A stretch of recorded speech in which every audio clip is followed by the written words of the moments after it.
Here's in truth, King Frederik's final plea, what he revealed about Queen Mary tonight. Welcome to B News. Stop the scroll. Have you ever witnessed a monarch cry on camera, not for ceremony, but for mercy, for clarity, for a truth the palace tried to keep hidden? Tonight, in a statement that will be replayed for years, King Frederik broke down while issuing what he called a final wish about Queen Mary's condition. The moment was raw, unpolished, and unmistakably human, a monarch reduced to personal plea in front of a nation that has always expected stoicism. That single tear did more than puncture an image, it altered the story the crown has told for decades. This is the account of what happened, what it might mean for Denmark's monarchy, and why millions around the world are suddenly watching Copenhagen more closely than ever before. If you want clear, verified updates and deep context as this story evolves, do us a favor, hit like, subscribe, and ring the bell to stay informed. Drop a comment below answering this. Do you think a monarch's health should be treated as private family matter or public state interest? We'll read the top responses in our next segment and bring balanced expert voices to respond. The broadcast began with a hush, an immediate awareness among viewers that what was coming was not routine pageantry. King Frederik appeared in a short recorded statement from the palace, his voice hushed, his composure shaken. He described his deepest desires regarding the future of the crown and spoke with the kind of intimacy rarely afforded by palace communiques. He framed his message as a plea for compassion, and as a directive, instructions for the immediate handling of Queen Mary's care, the continuity of royal duties, and a personal request that the public respect the family's privacy during a time of apparent medical fragility. What made the moment visceral wasn't just the content of his words but their delivery, uneven, human, and suffused with grief. For viewers, this was not simply a statement about succession or schedule, it felt like the inside of a family sitting in public grief, asking a nation for mercy as much as for understanding. The king's language reminded citizens that even constitutional figures who symbolize continuity are still people who fear, and plan for, the unknown. Context matters. No royal moment occurs in a vacuum. The Danish crown's modern era has been one of carefully managed visibility, rituals choreographed to reassure the public that tradition endures even as societies modernize.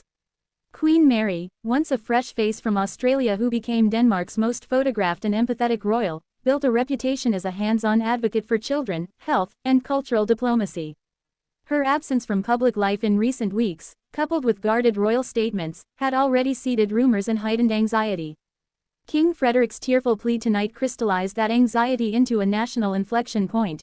If the sovereign himself is publicly asking for a pause in privacy around the Queen's health, the formal mechanisms of monarchy and the informal psychic bond between crown and people will both be tested.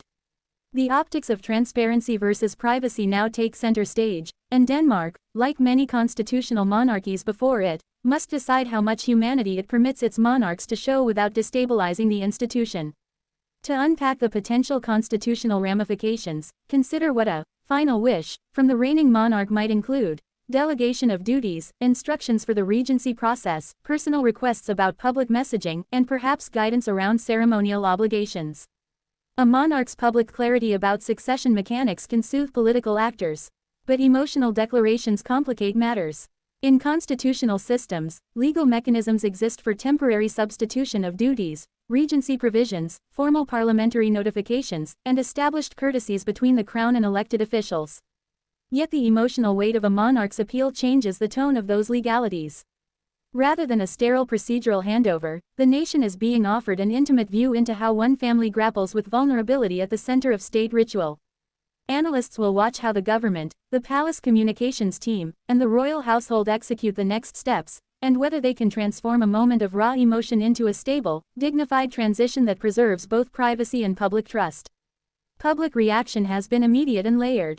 Social feeds filled with sorrowful solidarity and conspiracy-laden chatter in equal measure. For many, the king's visible emotion humanized the monarchy and deepened empathy for a family under relentless scrutiny. For others, it raised practical fears about constitutional stability: who will perform ceremonial duties, who will attend meetings of state, and how will the crown maintain its symbolic continuity? The emotional response and the practical concerns are both legitimate. A modern public expects empathy from its leaders but also needs assurances that institutions will not falter when a figurehead is impaired. Civic commentators and royal correspondents have urged calm, reminding audiences that modern monarchies contain redundancies precisely to handle such moments. Still, human drama often trumps procedural reassurances in the court of public sentiment. Behind the headlines, the human dimension of this story deserves emphasis.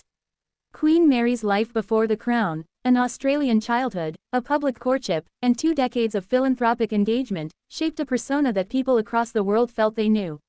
The sudden appearance of frailty, and the king's emotional reaction, reframe that narrative in intimate terms.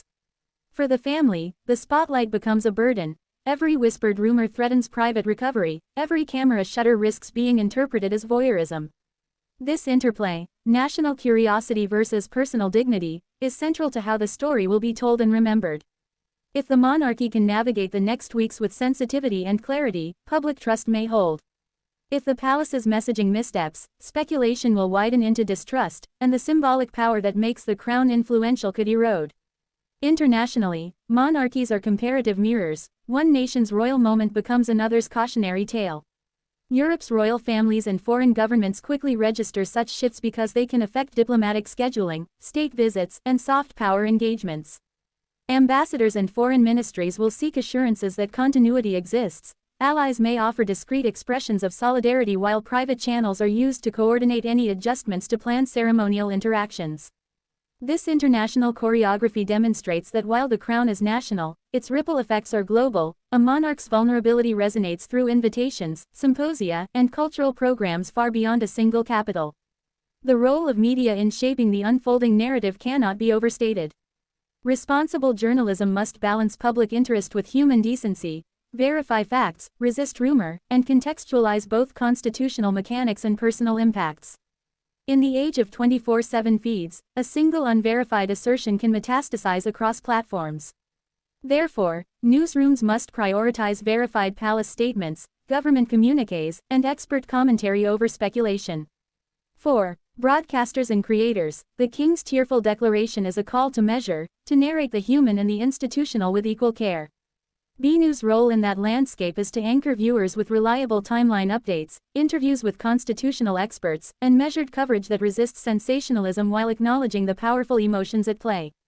Looking ahead, there are clear practical checkpoints viewers should watch for. First, official communications from the palace. Will they issue scheduled updates on the Queen's condition, or will they continue to emphasize privacy? Second, government statements. Will the Prime Minister or parliamentary leaders clarify any temporary delegation of duties? Third, visible changes in public appearances. Will Crown Prince Christian or other senior royals increase their public engagements to reassure the citizenry? The answers to these questions will determine whether the moment becomes a managed interregnum or a prolonged period of uncertainty. Each step will be negotiated not just by legal texts, but by narrative, how the monarchy frames its humanity, and how the public receives that framing. Finally, what does this moment mean for the relationship between monarchy and modern society?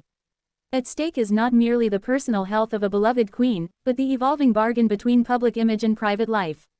Monarchies are built on myth-making as much as law. They require a degree of mystique to sustain reverence. Yet modern publics prize transparency and empathy.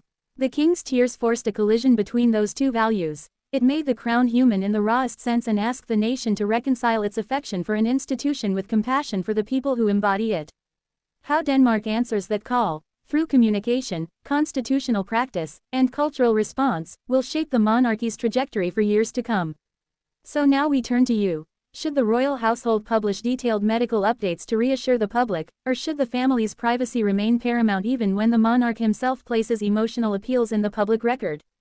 Share your thoughts below, and if you value clear, respectful coverage of this story, remember to like, subscribe, and tap the bell on BNews. We'll bring you verified updates, expert analysis, and viewer responses as this story develops.